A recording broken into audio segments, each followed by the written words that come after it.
আসসালামু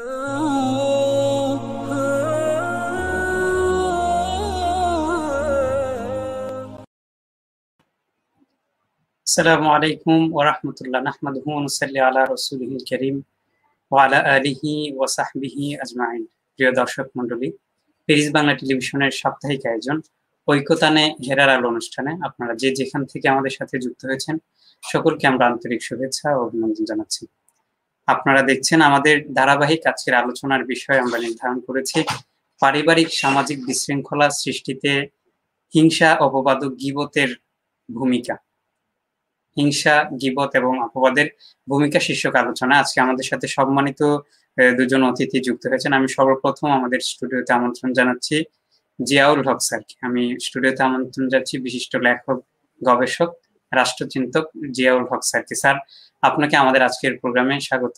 আসসালামু আলাইকুম রহমতুল্লাহ। ওয়ালাইকুম আসসালাম রহমতুল্লাহ। আপনার মাধ্যমে যে যেখান থেকে যুক্ত হয়েছেন এবং হবেন তাদের সবাইকে এবং যারা পর্দার পেছনে স্টুডিওতে কাজ করছেন তাদেরকে সকলকে আসসালামু আলাইকুম।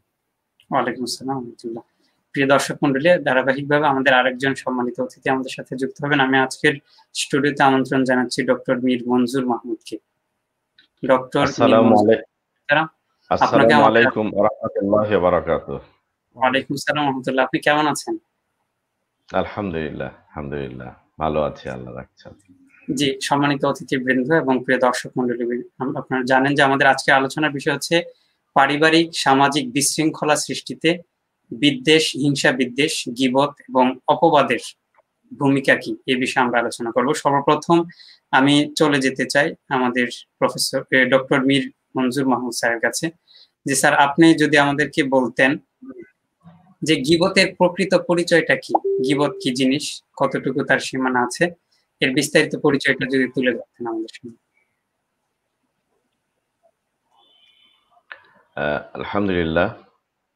আলহামদুলিল্লাহ রাব্বিল আলামিন ওয়াসসালাতু ওয়াসসালামু আলা রাসূলিহিল আমিন ওয়া আলা আলিহি ওয়া আসহাবিহি আজমাইন। সুপ্রিয় দর্শক শ্রোতা, আসসালামু আলাইকুম ওয়া রাহমাতুল্লাহি ওয়া বারাকাতুহু।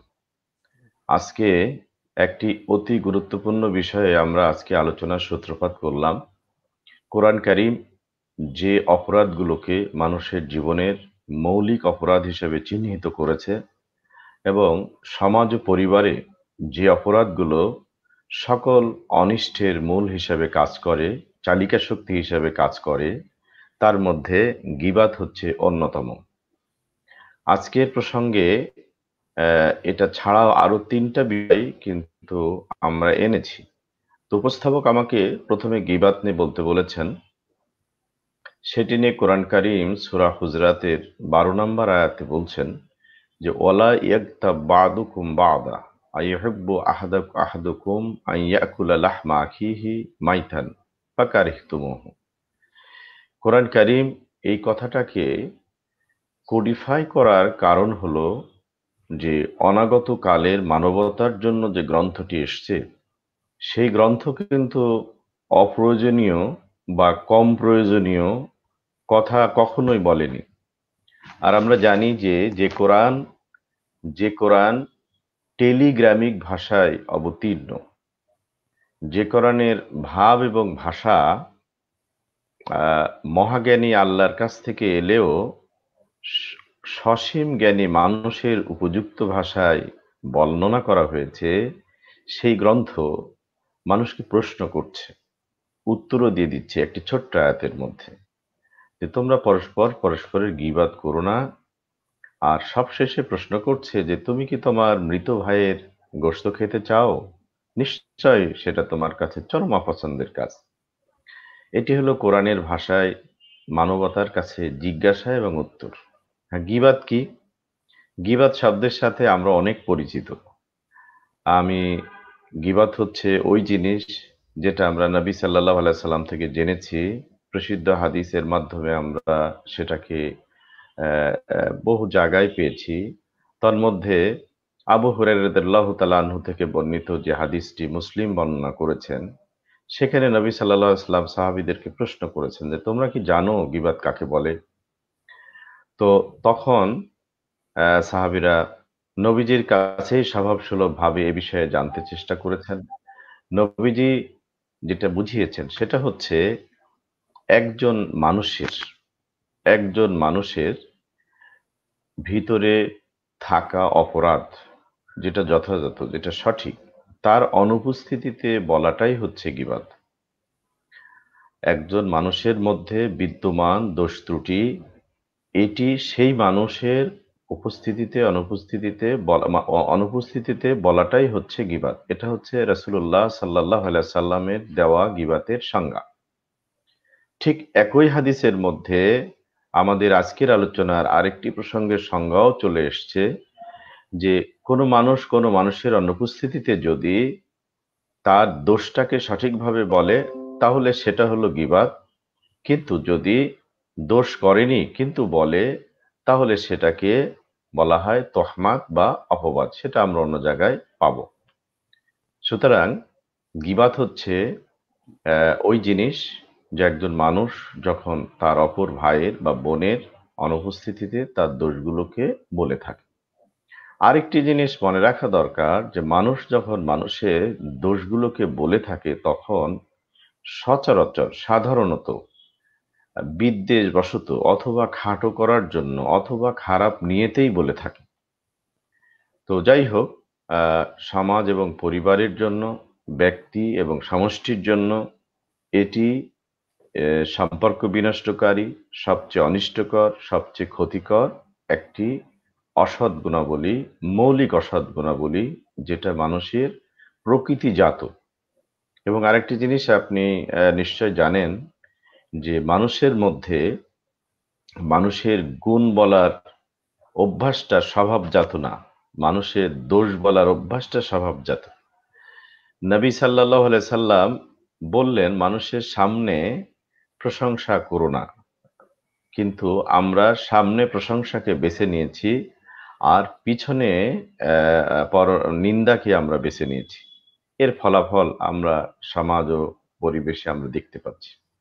তো আমার মনে হয় যে আপনি আমার কাছে এ বিষয়ে জানতে চেয়েছেন, এবং এটার পরিণতি সম্পর্কে কোরআনের ভাষায়, যে এই কাজ যে ব্যক্তি করে সে যেন তার জীবিত ভাই না, মানুষের গোশ খাওয়া তো এমনি হারাম, মৃত ভাইয়ের গোশ খাওয়ার মতো একটি নিকৃষ্ট অপরাধের সাথে, পাপাচারের সাথে আল্লাহ তাআলা তুলনা করেছেন। সুতরাং এটা এমন এক হারাম যা থেকে বিরত থাকার ব্যাপারে কোরআন এবং সুন্নাহ আরো তাগাদা দিয়েছে। তো আমার মনে হয় আমি আমার সম্মানিত দর্শক শ্রোতাদের জন্য তাদের অতি পরিচিত বিষয়ে এতটুকুই বলতে চাচ্ছি এ পর্যায়ে। জি, অনেক অনেক ধন্যবাদ ডক্টর মীর মঞ্জুর মাহমুদ। আপনি অত্যন্ত চমৎকারভাবে গীবতের পরিচয়টা আমাদের সামনে তুলে ধরেছেন। আমরা গীবতের ভয়াবহতা সম্পর্কে আরো আলোচনা করতে পারবো আরো পরে, এবং কোন কোন অবস্থায় গীবত করা বৈধ কিংবা কোন অবস্থায় বৈধ আছে কিনা সেই বিষয়গুলোকে আলোকপাত করা যাবে। এ পর্যায়ে আমি চলে যাচ্ছি আমাদের জিয়াউল হক স্যারের কাছে। স্যার, আপনি যদি বলতেন যে এই যে আমাদের সমাজে আমরা পরস্পর একজনকে আরেকজনকে অযথায় অপবাদ দিই যে অমুকে এটা করেছে, বা অনেকে ধারণাবশত বলে ফেলি, অনেক ইতিহাসগত বিষয় আমরা বলে থাকি অমুকে এটা করেছিল, অমুকে সেটা করতে পারে। এই ধরনের একটা অপবাদটা কিন্তু খুবই ছয়লাভ আমাদের সমাজে। এই অপবাদের ব্যাপারে যদি আপনি কিছু বলতেন, এগুলোর ভয়াবহতা কি বা অপবাদ কেন দেওয়া উচিত নয়, বিস্তারিত যদি বলতেন। ধন্যবাদ মাননীয় সঞ্চালক। আলহামদুলিল্লাহ রাব্বিল আলামিন ওয়াসসালাতু ওয়াসসালামু আলা রাসূলিহিল কারীম। আমি ধন্যবাদ জানাচ্ছি এবং সালাম জানাচ্ছি আমার পূর্বতন আলোচক, আমার অত্যন্ত শ্রদ্ধাভাজন ডক্টর মীর মঞ্জুর সাহেবকে, এবং সেই সঙ্গে যারা যুক্ত হয়েছেন তাদের সকলকে আসসালামু আলাইকুম। চমৎকার আলোচনার সময় চমৎকার কথা, সংক্ষিপ্ত চমৎকার ব্যাপ্তি, বিশাল ব্যাপ্তির কথা শুনলাম আমরা ডক্টর মীর মঞ্জুর সাহেবের কাছ থেকে। যে সংজ্ঞা, কোরআনিক যে সংজ্ঞা ডক্টর মীর মঞ্জুর উল্লেখ করেছেন, আলহামদুলিল্লাহ আমরা সেটা জানলাম। এখন অপবাদের এই বাস্তবতা হলো যে এটা আমাদের প্রাত্যহিক জীবনে, ছোট থেকে বড়, শিক্ষিত থেকে অশিক্ষিত, সচেতন থেকে অসচেতন, অখ্যাত থেকে প্রখ্যাত, ইল্লা মাশাআল্লাহ প্রায় সবার দৈনন্দিন রুটিনে, জীবনের রুটিনে এটা আমাদের একটা একটা অংশ হয়ে গেছে, জীবনের পার্ট। আমরা কথায় কথায় একে অপরের গীবত করছি, যেটা ইতিমধ্যেই ডক্টর মঞ্জুর সাহেব বলেছেন যে গীবত হচ্ছে একজন ব্যক্তি সেই কাজ, যে দোষ তার ভেতরে আছে সেই কথাটাও যদি আমরা বলি সত্য হলো, সত্য কথা, কিন্তু তারপরেও যদি বলি তার অবর্তমানে, তাহলে সেটা গীবত। আবার এমন ভাবে কথা বললাম যে কথাটা ওই ব্যক্তির উপস্থিতিতে আমি বলতাম না, শুনলে তার মন খারাপ করবে, তিনি মনে আহত হবেন, সেটাও গীবত। গীবতে এতই ব্যাপক এবং বিস্তৃত। আর অপবাদ হচ্ছে সেই বিষয়টা যেটা, যে দোষটা ওই ব্যক্তির চরিত্রে নাই, কিন্তু আমি বলে ফেললাম তার চরিত্রে আছে, তিনি এই কাজটা করেছেন, এমন কিছু। তো এটা হচ্ছে অপবাদ, তহমত। সামাজিক শৃঙ্খলা, যেটা সোশ্যাল ফ্যাব্রিক্স বলা হয়, সামাজিক শৃঙ্খলা রক্ষা, সামাজিক বন্ধন, সামাজিক ঐক্য, শান্তি রক্ষার যে যে যে মৌলিক ভিত্তি, তহমত আরোপ করাটা বা গীবত, তহমত, এই দুটো সেই মৌলিক ভিত্তির মূলে কুঠারাঘাত করে। এই জন্য সামাজিক শৃঙ্খলা যদি একবার নিয়ন্ত্রণের বাইরে চলে যায়, বিশৃঙ্খল হয়ে যায়, তখন সমাজের বিভিন্ন ব্যক্তি বিভিন্ন ভাবে এমন সব কাজ করে বসেন যে সমাজ একটা নৈরাজ্যের ভিতরে পড়ে যায়। আর সমাজ যখন একবার নৈরাজ্যের ভিতরে পড়ে যায়, যারা এই কাজটা সূচনা করেছেন তারা যেমন ভুক্তভোগী হন, যারা নিরপেক্ষ নিরীহ থেকেছেন, যারা নিরুপদ্রব থেকেছেন, যাদের কোনো আপাত দৃষ্টিতে কোনো ভূমিকাই নাই বৈরী পরিবেশ, বৈরী পরিস্থিতি সৃষ্টি করার পেছনে, তারাও ভোগেন। অর্থাৎ সেই বাড়িতে আগুন লাগলে যিনি লাগালেন আগুন, তিনি তো তাপ উত্তাপ নিচ্ছেনই, আর যারা আগুন লাগানোর পেছনে জড়িত না, তারাও কিন্তু এই আগুনের উত্তাপ পান। কাজেই অপবাদ দেওয়াটা, গীবত করাটা, অপবাদ দেওয়াটা, এটা হচ্ছে একটা মারাত্মক সামাজিক অবক্ষয়, সমাজ বিধ্বংসী একটা প্রবণতা। এই প্রবণতা শুধু ব্যক্তি থেকে ব্যক্তিতে, যদিও ব্যক্তি থেকে ব্যক্তিতে প্রথমে শুরু করে, কিন্তু তারপরে এটা পরিবার থেকে পরিবারের ভিতরে ভাঙ্গন ধরায়, ঐক্যের ভাঙ্গন ধরায়, ইভেন পরিবারের ভেতরে যে সদস্যগুলো আছে তাদের ভেতরে ভাঙ্গন ধরায়, পরিবারের বাইরে পাড়া প্রতিবেশীর ভেতরে ভাঙ্গন ধরায়, ওই যে আগেই বলেছি সমাজের বিভিন্ন সদস্যদের ভেতরে ভাঙ্গন ধরায়, গোষ্ঠীতে গোষ্ঠীতে, বংশে বংশে, দলে উপদলে, এইভাবে ভাঙ্গন ধরায়। সামাজিক ফ্যাব্রিক্সটা ভেঙে তছনছ হয়ে যায়। সামাজিক ফ্যাব্রিক্স যখন একবার ভেঙে যায়, তখন সেখানে নানান ধরনের উচ্ছৃঙ্খলতা, নানান ধরনের দ্বন্দ্ব বিবাদের সৃষ্টি হয়, যা সামাজিক শান্তি স্থিতিশীলতা ধ্বংস করে ফেলে। এজন্য অপবাদ, কিন্তু এখানে আবার কথা আছে, যেহেতু অতীতকালের কোনো রাজনৈতিক নেতৃত্ব, কোনো গোষ্ঠী, কোনো দল, তাদের কৃত কোনো অপরাধ, এগুলোকে ব্যাখ্যা করা যাবে কিনা, সেটা কি অপবাদ হবে কিনা, সেটা কি গীবত হবে কিনা, এটা হচ্ছে একটা হচ্ছে একাডেমিক চর্চার ক্ষেত্রে উপযুক্ত তথ্য এবং উপাত্ত ভিত্তিক যে বিশ্লেষণগুলো আসে, সেগুলো পড়লেও বোঝা যায় যে এটা আসলে না অপবাদ না গীবত। কিন্তু গীবত যেটা ডক্টর মীর মঞ্জুর এর আগে বলেছেন, যে আসলে গীবত এবং অপবাদ যেটা করা হয়, সেটা মূল উদ্দেশ্যই থাকে বৈরিতা, হিংসা, বিদ্বেষকে ছড়ানোর জন্য। এটা শুনলেও বোঝা যায় যেটা প্রকারান্তরে হিংসা ছড়ানো হচ্ছে। এই হিংসা ছড়ানোর জন্য যে ব্যক্তি হিংসা ছড়াচ্ছেন, তিনি যতই বাকচাতুর্যতা অবলম্বন করেন না কেন, যতই বাকপটু হন না কেন, যে ভাষায় ব্যবহার করেন না কেন, তার উদ্দেশ্য শ্রোতা কিন্তু বুঝতে পারে যে এটা আসলে বাকচাতুর্যের আলোকে বা আড়ালে এটা এটা একটা বৈরিতা, একটা বিদ্বেষ ছড়ানো হচ্ছে। এই জন্য হিংসা, বিদ্বেষ কিংবা অপবাদ, গীবত বা অপবাদ, এগুলো আর কিছুই করে না, সমাজের মানুষের ভিতরে বন্ধন ভেঙে ফেলে, সামাজিক বিশৃঙ্খলা পথ খুলে দেয়। এটা এক জায়গায় সীমাবদ্ধ থাকে না, এটা বরং আরো অনেক বিশৃঙ্খল পথের সূচনা করে। জি, ধন্যবাদ। জি, অনেক অনেক ধন্যবাদ জিয়াউল হক স্যারকে, অত্যন্ত চমৎকার আলোচনা করেছেন। আমি আবারও চলে যাই ডক্টর মীর মঞ্জুর মাহমুদ সাহেবের কাছে। জি মুহতারাম, আপনি গীবতের অত্যন্ত চমৎকার পরিচয় তুলে ধরেছিলেন। এই মুহূর্তে জানতে চাচ্ছি, এই যে আমরা গীবত করি পারিবারিকভাবে, সামাজিকভাবে, আমরা অনেকেই জানি যে গীবতটা খুবই ভয়াবহ, যেহেতু আল্লাহ তাআলা কোরআনে সরাসরি এটার বিরুদ্ধে অবস্থান নিয়েছেন। তো সকলেই জানে যে গীবত করা খুবই খারাপ জিনিস। আমরা যখন গীবত করি তখন আমরা বলি এই যে গীবত হয়ে যাচ্ছে, গীবত হবে, এই জন্য বলতে চাচ্ছি না, এই কথাটা বলেও আবার বলে ফেলি, গীবত করি। তো এই যে গীবতের প্রতি আমাদের একটা ব্যাপক উৎসাহ করার জন্য আমরা খুবই সহজভাবে এটা করে ফেলি। এটা বন্ধের কি উপায় থাকতে পারে, কোনো প্রক্রিয়া আছে কিনা, পারিবারিকভাবে, ব্যক্তিগত জীবনে, সামাজিকভাবে এই গীবতটাকে কমিয়ে আনার অথবা বন্ধ করার কি কি পদক্ষেপ আমরা নিতে পারি? জি, আপনি ধন্যবাদ। মানে সবচেয়ে প্রায়োগিক একটি প্রশ্ন করেছেন। তো আমি মনে করি কোরআন কারিমের একটা প্রেসক্রিপশন আপনার সামনে বলি। আল্লাহ তাআলা মানুষের পরিচয় দিয়েছেন, সহজাত পরিচয় হচ্ছে বিসমিল্লাহির রহমানির রহিম ওয়াল আসর, কালের শপথ। অর্থাৎ যা গেছে, যা চলছে, যা আসবে, এই সময়ের বাউন্ডারিতে মানুষ নামক যে সৃষ্টি আসবে তাদের স্বাভাবিক গতি হলো যা ক্ষতি সেদিকেই সে ধাবিত হবে, যা ক্ষতি সেদিকেই ধাবিত হবে। তো গীবাত হচ্ছে ব্যক্তি, পরিবার, সমাজ তথা সামষ্টিক জীবন বিধ্বংসী, তছনছ করে দেওয়ার একটি উপকরণ। এই উপকরণের দিকে মানুষ ধাবিত হবে, এটা মানুষের সৃষ্টিজাত অভ্যাস। এই অভ্যাস থেকে বাঁচতে হলে কোরআন কারিম শুধু গীবাত না, সব ধরনের এই ধরনের ক্ষতিকর মানবীয় যাত্রা থেকে রক্ষার জন্য আল্লাহ 4টা প্রেসক্রিপশন এখানে বলে দিয়েছেন, স্টেপ বাই স্টেপ। ইমানের কথা বলেছেন, আমালে সালের কথা বলেছেন, হক প্রশ্ন এবং তারপরে ধৈর্যের কথা বলেছেন।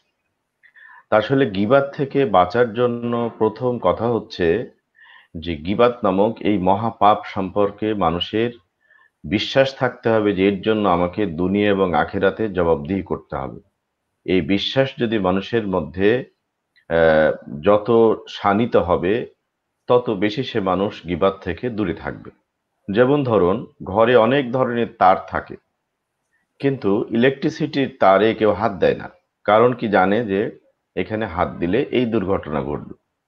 একটা শিশু এটাকে বিশ্বাস করে না জন্য তার কাছে ঘরের সব তারগুলো একরকম। তো সেজন্য গীবাত অথবা যে কোনো পাপাচার থেকে বাঁচার জন্য প্রথম কথা হলো সেই পাপাচারের গ্র্যাভিটিটাকে, সিভিয়ারনেসটাকে তুলে ধরা এবং সেটাকে ঈমান দিয়ে বিশ্বাস করা। আসলে মানুষ যদি ঈমান দিয়ে কোনো কাজকে বিশ্বাস করে তাহলে সেটা সামনে পিছনে আলো আঁধারে একই রকম বিশ্বাস করে। আর ঈমান ছাড়া বিশ্বাস করলে মানুষ আলোতে একরকম বিশ্বাস করে, আঁধারে একরকম বিশ্বাস করে, সামনে একরকম বলে, পিছনে আর একরকম বলে। সুতরাং আপনি যে কথাটা বলছেন তার প্রথম কথা বলবো যে গীবাত নামক এই মহাপাপ থেকে বাঁচতে হলে মানুষকে ঈমান সহকারে গীবাতের শাস্তি সম্পর্কে, জবাবদিহিতা সম্পর্কে বিশ্বাস করতে হবে। এটা 1 নাম্বার। 2 নাম্বার হলো একটা মানুষ নিজেকে ব্যক্তিত্ব সম্পন্ন যদি করতে চায়, নিজেকে যদি গ্রহণযোগ্য করতে চায় পরিবার ও সমাজে, তাহলে গীবাতকারী হলে কখনো সে পরিবারেও হবে না, ভালোবাসার লোক হবে না, সমাজেও হবে না। অর্থাৎ একটা মানুষ আল্লাহর কাছে, মানুষের কাছে, পরিবারের কাছে গ্রহণযোগ্য হবার যদি বাসনা রাখে তাহলে সে যেন গীবাতকে পরিত্যাগ করে। পাশাপাশি তিনি যদি পরিবার এবং সমাজের কল্যাণকামী হতে চান, কল্যাণ কামনা করতে চান, তাহলে তাকে গীবাত পরিহার করতে হবে। কারণ কলিজার মধ্যে যদি গীবাত থাকে, হিংসা থাকে, দ্বেষ থাকে, তাহলে অন্যের কল্যাণ কামনা করা যায় না। সুতরাং 1 নাম্বার হলো ঈমান সহকারে গীবাতের অপরাধ, শাস্তি, পরিণাম সম্পর্কে সচেতনতা তৈরি করা। দ্বিতীয়ত, কল্যাণকামী হতে কমিটেড হলে গীবাত এমনি আপনার কাছে থাকবে না। তৃতীয়ত হলো ক্ষমার যোগ্যতা অর্জন করা, ক্ষমার গুণাবলী, মহৎ গুণ অর্জন করা। আমি আল্লাহ তাআলার কাছে ক্ষমা চাই অথচ আমি মানুষকে ক্ষমা করব না, তাহলে আমাকে কেন আমার রব ক্ষমা করবেন? আমি মানুষকে ক্ষমা করব না। সুতরাং ক্ষমার মানসিকতা থাকলে কিন্তু মানুষের মধ্যে, মানুষের গীবাতের প্রসঙ্গগুলো ছোট হয়ে যায়। আরেকটা হচ্ছে, নবী যুগের মানুষেরা নিজেদেরকে এত বেশি দেখতেন যে গীবাতের উপকরণ তারা পেতেন না, যেহেতু অন্যদের কাজকে অত বেশি তারা দেখার সময় পেতেন না, সুতরাং উপকরণও থাকতো না। আর আমাদের সময়ের আমি, আপনি বা আমার মতো মানুষেরা নিজের ত্রুটি বিচ্যুতির দিকে তাকাবার ইচ্ছা বা পরিকল্পনা কম থাকায় সারাক্ষণ অন্যের ভুল ত্রুটি আমরা দেখতে চেষ্টা করি, আলোচনা সমালোচনা করি। ফলে আমাদের কাছে গীবাতের অনেক উপকরণ আছে এবং সময়ও আছে। তো সেজন্য গীবাত থেকে বাঁচতে হলে প্রথমত নিজের প্রতি মনোযোগী হওয়া, অন্যের দোষের দিকে না তাকানো। তাকানো বলতে আমি বলছি চোখের তাকানো, কান দিয়ে যেটা মানুষ দেখে সেটা না দেখা, হৃদয় দিয়ে উপলব্ধি করে সেটা না করা। অর্থাৎ মানুষ ইনফর্মড হতে পারে চোখে কানে পড়ে জেনে শুনে এই সকল খারাপ জানার পথগুলো থেকে আপনি যদি নির্মোহ হন যে আমারটা লুকাবার জন্যই আমি ব্যস্ত, আমার পাপের জন্যই আমি ব্যস্ত। ওই যে নবীজির সাহাবী হযরত সালাবা রাদিয়াল্লাহু তাআলা আনহুর তওবার কথা আমরা জানি, যে যার জানাজায় এত একটি অপরাধ ভুলে করেছিলেন, ভুলে একটি অপরাধ করেছিলেন, তার জানাজায় এত ফেরেশতা এসেছিলেন যে আল্লাহর নবী সাল্লাল্লাহু আলাইহি সাল্লাম পা ফেলতে পারছিলেন না, সাবধানে ফেলছিলেন একটা অপরাধ। সুতরাং যে মানুষের মধ্যে অপরাধ বোধ যত শানিত, যত জাগ্রত, সে মানুষ গীবাত কেন, এর চেয়ে ছোট ছোট অপরাধ থেকেও সে বাঁচার জন্য অস্থির হয়ে যাবে। আপনি আমাকে যা প্রশ্ন করেছেন আমি সেটার জবাব এভাবেই বলতে চাচ্ছি যে গীবাতের অপরাধের অ্যাকাউন্টেবিলিটির ব্যাপারে যদি সচেতন হয়, তবে আমাদের পক্ষে এই মুখরোচক শয়তানের সবচেয়ে প্রিয় হাতিয়ার, উপযুক্ত হাতিয়ার, এটা থেকে বাঁচার আমাদের সুযোগ আছে। জি, অনেক অনেক ধন্যবাদ ডক্টর মীর মঞ্জুর মাহমুদকে, অত্যন্ত চমৎকার তাত্ত্বিক আলোচনা করেছেন। আমি আবারও চলে যাচ্ছি আমাদের জিয়াউল হক স্যারের কাছে। জি স্যার, আপনার থেকে এ পর্যায়ে আমরা জানতে চাচ্ছি হিংসাটা কেন আমাদের মধ্যে, মানুষের মধ্যে হিংসা কেন সৃষ্টি হয়, হিংসার পরিণতিটাই বা কি, কেন আমরা হিংসা করি, এ বিষয়ে যদি বলতেন, কারণটা কি? মানুষের ভেতরে, ধন্যবাদ মোহাইমেন, মানুষের ভেতরে হিংসা এটা মানবিক প্রবৃত্তি, এটা মানুষের ফিতরাতের সৃষ্টির একটা অনুষঙ্গ। এই হিংসা করার যে বেসিক ইনগ্রিডিয়েন্টস এটা মানুষের ভেতরে রয়েছে। প্রতিযোগিতার একটা ধারণা মানুষের ভেতরে রয়েছে। প্রতিযোগিতামূলক এই চেতনার ভেতর থেকেই কে ভিত্তি করেই মানুষের হিংসা আসে। যেমন আমার এক ভাই, সে, আমরা একই বাড়িতে জন্ম, একই জায়গায় বেড়ে উঠেছি।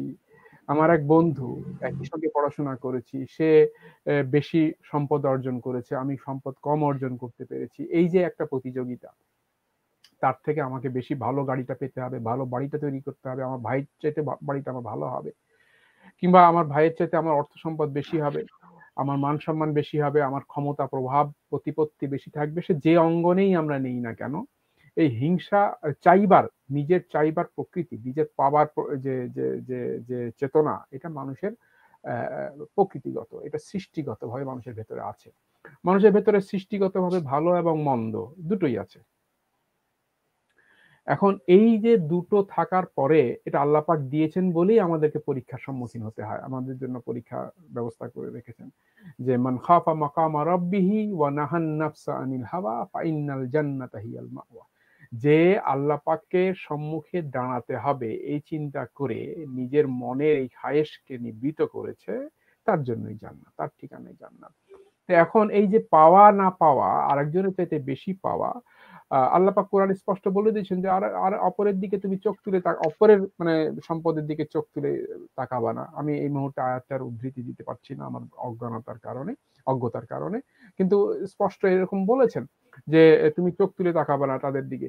কাউকে কাউকে আল্লাহ পাক বলেছেন যে তাদের সম্পদ দিয়েছি, তাদের সন্তান সন্ততি দিয়েছি, এগুলো তাদের জন্য ফিতনা, মানুষের জন্য ফিতনা। এই ফিতনা, পরীক্ষা, প্রশ্ন, আমরা কেউ নিশ্চয় পরীক্ষার প্রশ্ন, আমার 20টা প্রশ্ন এসছে পরীক্ষা দিতে হবে, সেক্ষেত্রে আমি 40টা প্রশ্ন চাইবো না চেয়ে, কারণ চেয়ে নেব না। কোনো বুদ্ধিমান মানুষ এই কাজটা করে না যে আমাকে ফিতনা পরীক্ষা প্রশ্ন আরো বেশি দেওয়া হোক, আমি আরো বেশি প্রশ্নের উত্তর দেবো। বিষয়টা এমন হওয়া উচিত নয়, কোনো বুদ্ধিমানই এই কাজটা করে না। কাজেই হিংসার ক্ষেত্রে একই কথা, যে আমার হিংসা, আমি যদি আমার ইসলামী দর্শন এবং চেতনার ভিতরে সীমাবদ্ধ রাখি, আমার চিন্তাকে যদি রাখি, তাহলে আমার মনের ভিতরে হিংসা আসার কথা না। আসবে, হিংসা আসতে পারে, আসবেই, এটা মানবিক প্রবৃত্তির কথা আমি যেটা বলেছি, এটা আমার সৃষ্টির অংশ।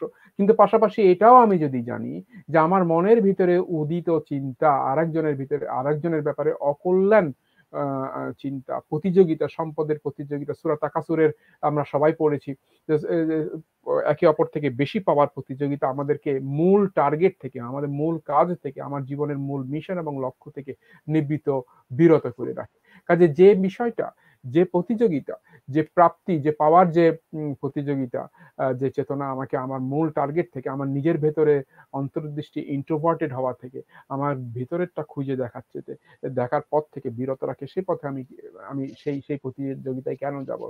এই প্রতিযোগিতা মানুষ যায় একে অপর থেকে বেশি পাওয়ার জন্য, একে অপর থেকে বেশি প্রভাবশালী হওয়ার জন্য, একে অপরের উপরে আধিপত্য এবং প্রভাব সৃষ্টি, ব্যক্তিগত পর্যায় থেকে শুরু করে সামাজিক পর্যায়ে বা যে দলীয় পর্যায়ে, গোষ্ঠীগত পর্যায়ে, যে কোনো পর্যায়ে হোক না কেন, বেশি প্রভাবশালী, বেশি ডমিনেন্ট হওয়ার কারণে অর্জনের জন্য এই কাজগুলো করে থাকে। এই যে হিংসা, এই যে মানবিক চেতনা, এই চেতনাটাকে সে প্রকাশ করে বিভিন্নভাবে। কথার ভিতরে হিংসা প্রকাশ হয়, কাজের ভেতরে হিংসা, কথা প্রকাশ না করেও এমন কোনো কাজ করলো হিংসার বশবর্তী হয়ে যে তার বন্ধু, ভাই বা পাড়া প্রতিবেশীর স্বার্থের হানি করে, ক্ষতি করতো, নিজের স্বার্থ আদায় করতে যে অপরের ক্ষতি করে। কাজেই এইভাবে হিংসা মানুষের মৌলিক ব্যক্তিত্বকে পরিবর্তিত করে দেয়, মানুষের হিতাহিত জ্ঞানকে, তার যে করণীয় হুদুদ, আল্লাহ পাক যে হুদুদ, যে কাজের আচরণের পরিধির সীমারেখা নির্ধারণ করেছেন, এই সীমারেখাগুলো মানুষ অতিক্রম করে হিংসার বশবর্তী হয়ে, একে অপরের থেকে হিংসার বশবর্তী হয়ে। এই জন্য হিংসা মানুষের ব্যক্তিগত পর্যায়ে যেমন তাকে বিভ্রান্ত করে ফেলে, ঠিক একইভাবে একজন মানুষ যদি হিংসা করে তার ভাইয়ের ক্ষতি করে, তার ভাই ক্ষতিগ্রস্ত যদি হয়ে যায়, নিশ্চয় সে চুপচাপ বসে থাকবে না। তার ভেতরে যে চেইন অফ রিয়াকশন তৈরি হবে, সে চেষ্টা করবে তার ভাইয়ের এটা প্রতিশোধ নিতে। এই যে প্রতিশোধ নেওয়া, এই যে ডক্টর মঞ্জুর এর আগে বললেন যে কয়টা কোয়ালিটির কথা বললেন, তার ভিতরে ক্ষমা করার কোয়ালিটি একটা ডক্টর মঞ্জুর উল্লেখ করেছেন, যে ক্ষমা করার প্রবণতা, ক্ষমা করার অভ্যাস তৈরি করে দেওয়া। উনি হিংসা থেকে বাঁচার, গীবত থেকে বাঁচার, এই যে চেইন অফ রিয়াকশন, যে সামাজিক ফ্যাব্রিক্স যেন নষ্ট না হয়, সোশ্যাল ফ্যাব্রিক্স যেন নষ্ট না হয়, সেই থেকে বাঁচার পথ হিসাবে এটা ইসলাম বলেছে, যে কথাটা ডক্টর মঞ্জুর আমাদের সম্মুখে উল্লেখ করেছেন। তো ঠিক সেইভাবে হিংসা কি করে? হিংসা মানুষের ভিতরে চেইন অফ রিয়াকশন তৈরি করে দেয়। সেই মানুষটা হচ্ছে একক ব্যক্তি হতে পারে কিংবা একটা গোষ্ঠী হতে পারে।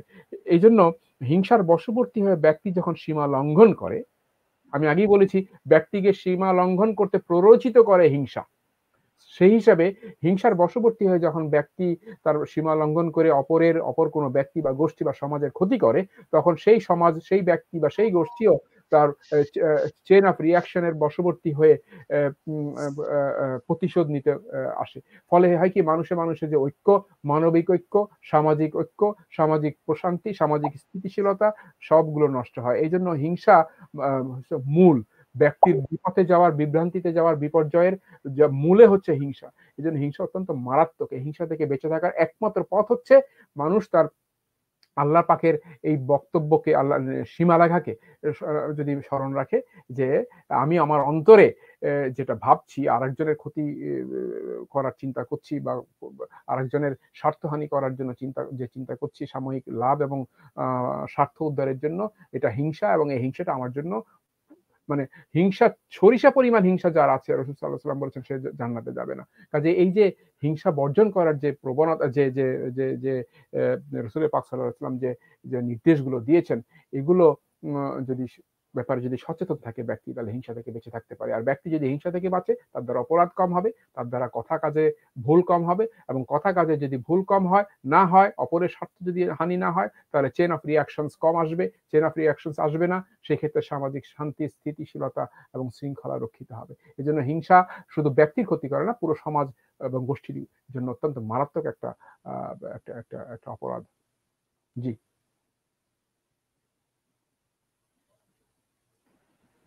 জি, জনাব জিয়ানুল হক সাহেব, অনেক ধন্যবাদ, অত্যন্ত চমৎকার আলোচনা করেছেন। আমি চলে যাচ্ছি আবারও ডক্টর মীর মঞ্জুর মাহমুদ স্যারের কাছে। জি স্যার, হিংসাটা আসলে খুবই একটা ভয়ঙ্কর একটা বিষয়। স্বয়ং আল্লাহ তাআলা রাসূল সাল্লাল্লাহু আলাইহি সাল্লামকে হিংসুকদের কাছ থেকে বেঁচে থাকার জন্য দোয়া শিখিয়েছেন কোরআনে, ওমিন শাররি হাসিদিন ইযা হাসাদ। যখন হিংসুকরা হিংসা করে, তার থেকে পানাহ চেয়েছেন। এই হিংসা আমাদের সমাজ থেকে, বা আমাদের যেহেতু মানবীয় এটা দুর্বলতা, আমাদের মানুষ মাত্রই এই দুর্বলতাটা অনেকেরই আমাদের মধ্যে আছে। তো এইটাকে ধামাচাপা দিয়ে রাখার জন্য বা ঢেকে রাখার জন্য, সমাজে বিস্তারিত হতে না দেওয়ার জন্য কি কি করণীয় আপনি যদি আলোচনা করতেন? আপনাকে ধন্যবাদ।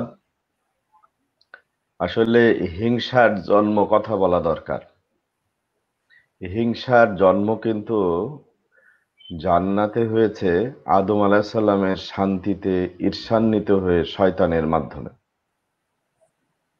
সুতরাং হিংসা নামক এই আজকে আমরা 3টা মৌলিক অপরাধ নিয়ে কথা বলছি। সরি, 3টা মৌলিক অপরাধ নিয়ে কথা বলছি: গীবাত, অপবাদ এবং হিংসা।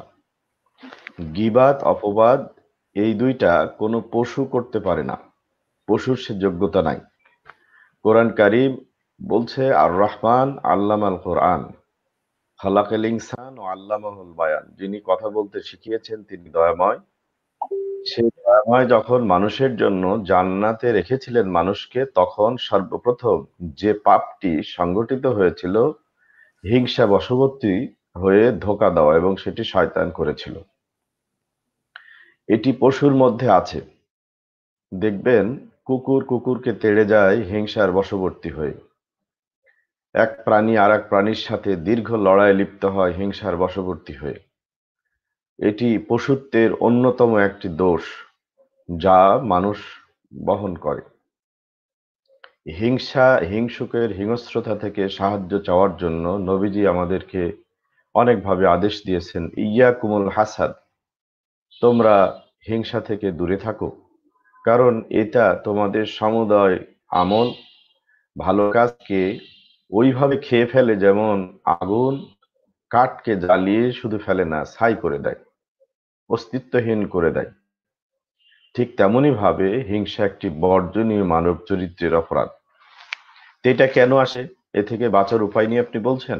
হ্যাঁ, এটা আসে বিদ্বেষ থেকে, এটা আসে পারস্ত্রিকাতরতা থেকে, এটা আসে যখন মানুষ তার রবের উপরে আস্থাহীন হয়ে যায়, এটা আসে যখন মানুষ তার রবের সক্ষমতা সম্পর্কে বিশ্বাস হারিয়ে ফেলে। কিভাবে?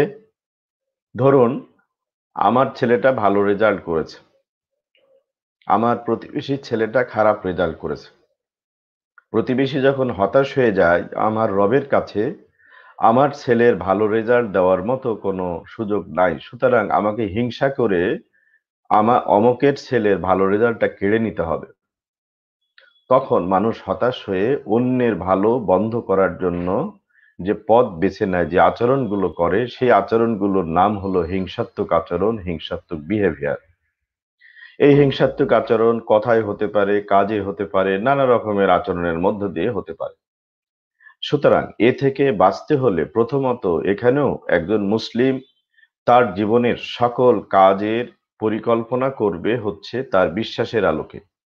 আমি একটা জিনিস প্রায়শই বলি যে চরিত্রের সৌন্দর্য যদি বিকশিত করতে হয়, তাহলে মানুষকে কোরআন কারীম মানুষের যে গুণাবলী দিয়েছে সেই বৈশিষ্ট্য অর্জন করতে হবে। মুসলিম উম্মার বৈশিষ্ট্য হচ্ছে কুনতুম খায়রা উম্মাতিন উখরিজাত লিন-নাস, যে তুমি হচ্ছ এমন একটি উম্মাত যার নাম করা হয়েছে মুসলিম। তোমাদের দায়িত্বই হচ্ছে শুধু তোমার ভাই জ্ঞাতি পরিবার নয়, গোটা মানবতার চেনা অচেনা, বিশ্বাসী অবিশ্বাসী, তোমার বন্ধু শত্রু সবার জন্য তুমি কল্যাণকামী হবে। এই কল্যাণকামী হওয়ার যোগ্যতা অর্জন করলে সেখানে হিংসা দাঁড়াতে পারে না। আলোর উপস্থিতিতে যেমন অন্ধকার থাকে না, একটা রাতকে দূর করার জন্য সূর্যের আগমনের প্রত্যাশা করতে হয়। একটি সূর্যের অনুপস্থিতি যেমন গোটা পৃথিবীকে অন্ধকারে ছেয়ে ফেলে, তেমনি ভাবে কোনো ব্যক্তি কোনো সমাজের মধ্যে যদি ভালোবাসা কল্যাণকামিতা বিদায় নেয়, সেখানে হিংসা থেকে সকল কিছু সেখানে আশ্রয় নেয়। অন্ধকারে যত রকমের অনিষ্ট মানুষের হতে পারে, ঠিক ব্যক্তি ও সমাজের মধ্যে যখন কল্যাণকামিতার সূর্য হারিয়ে যায়, তখন সেখানে মানুষের অনিষ্ট হওয়ার সকল ধরনের জিনিসই সেখানে জমায়েত হয়। সেটার নাম আপনি হিংসা বলতে পারেন, বিদ্বেষ বলতে পারেন, জিঘাংসা বলতে পারেন, প্রতিশোধ পরায়ণতা বলতে পারেন, পরনিন্দা পরচর্চা বলতে পারেন। সুতরাং আমি বলতে চাই যে হিংসা দূর করার জন্য ভালোবাসার কল্যাণকামিতার আলোকবর্তিকা জ্বালাবার মধ্য দিয়েই একটি ব্যক্তি মানুষ তার চরিত্রকে মানে ফুলের মতো সৌন্দর্যময় এবং সুরভিত করতে পারে। আসলে সঠিক আকীদা ঈমান মানুষকে জান্নাত পাওয়ার নিশ্চয়তা দেয়। আর আদব এবং হিংসামুক্ত চরিত্র দুনিয়াতে মানুষকে মানবতার মুকুট পরা, ভালোবাসার মুকুট পরার উপযুক্ত করে দেয়।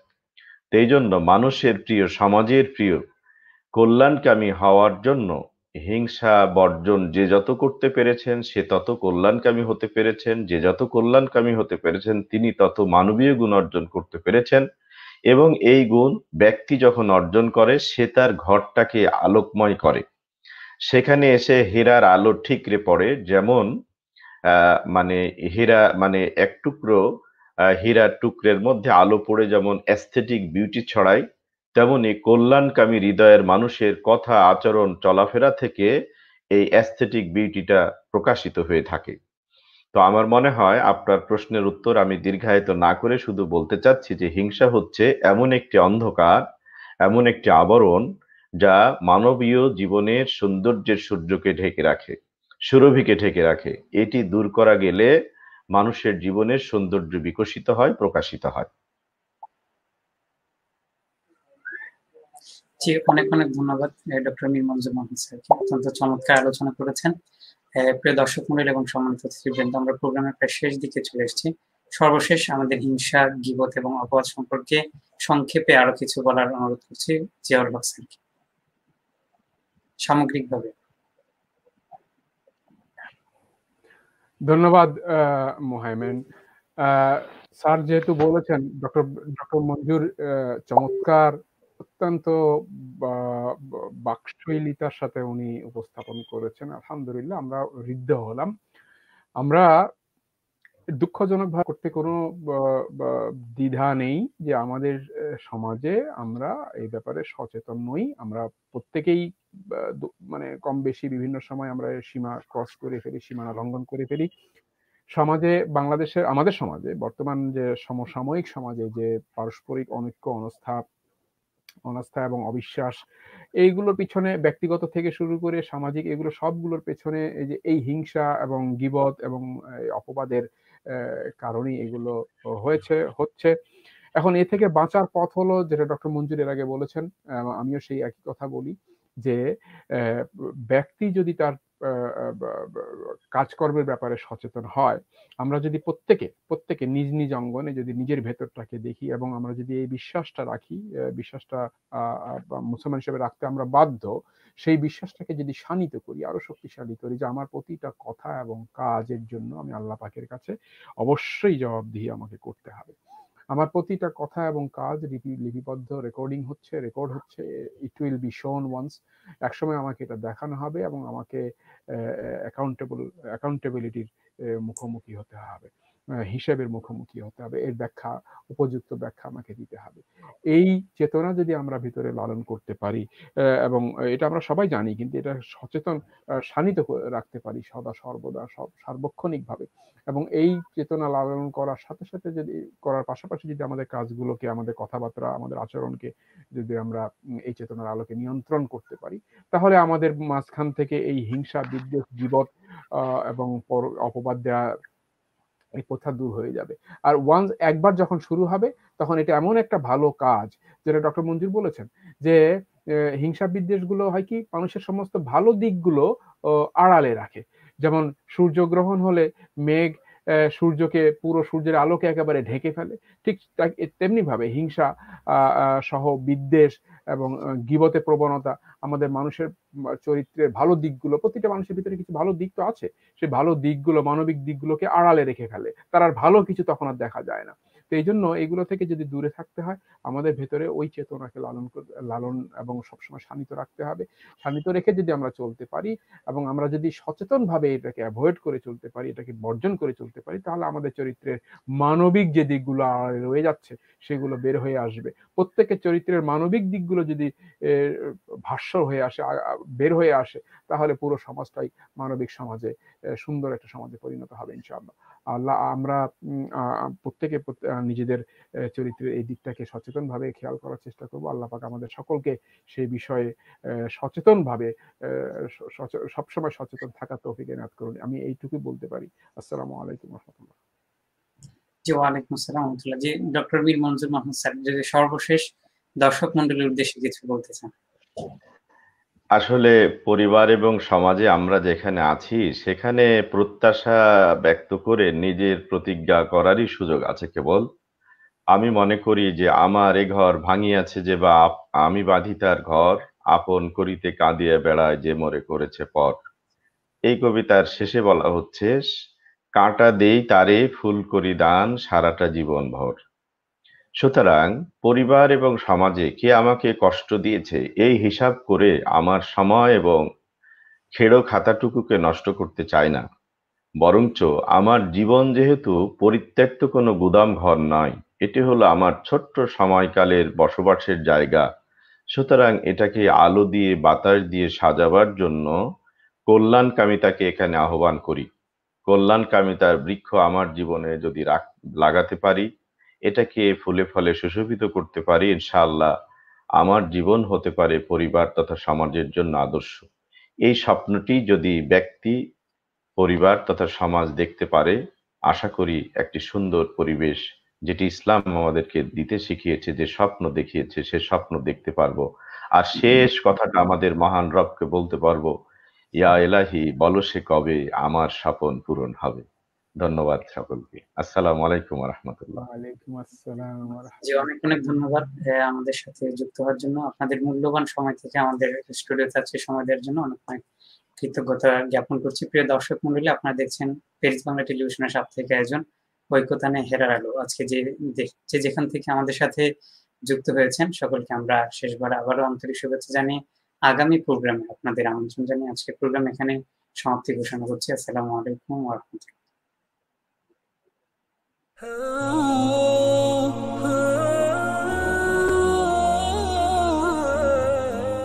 ইসলামী খেলাফতের পতন, আধুনিক সাম্রাজ্যবাদের উত্থান, এদের রাজনৈতিক শোষণ, অর্থনৈতিক নিপীড়ন, সাংস্কৃতিক গোলামি এবং সকল প্রকার জুলুম নির্যাতনের জাতাকুলে পিষ্ট মুসলিম উম্মাহ। এদিকে ওলামায়ে কেরাম সততা বিভক্ত, মুসলিম উম্মাহ দিকভ্রান্ত। আপনি ভাবছেন সমাধান কোথায়? আল্লাহ বলছেন, আন্না আকিমুদ্দিন ওয়ালা তাতাফাররাকু ফীহ। ইসলামী ঐক্যের এই স্বপ্নকে মাথায় রেখে পেরিস বাংলা টেলিভিশন আয়োজন করছে সাপ্তাহিক অনুষ্ঠান ঐক্যতানে হেরার আলো। দলমত নির্বিশেষে দেশ বরেণ্য ওলামায়ে কেরামকে নিয়ে আপনাদের সাথে থাকছে আমি মুহাইমিনুল হাসান।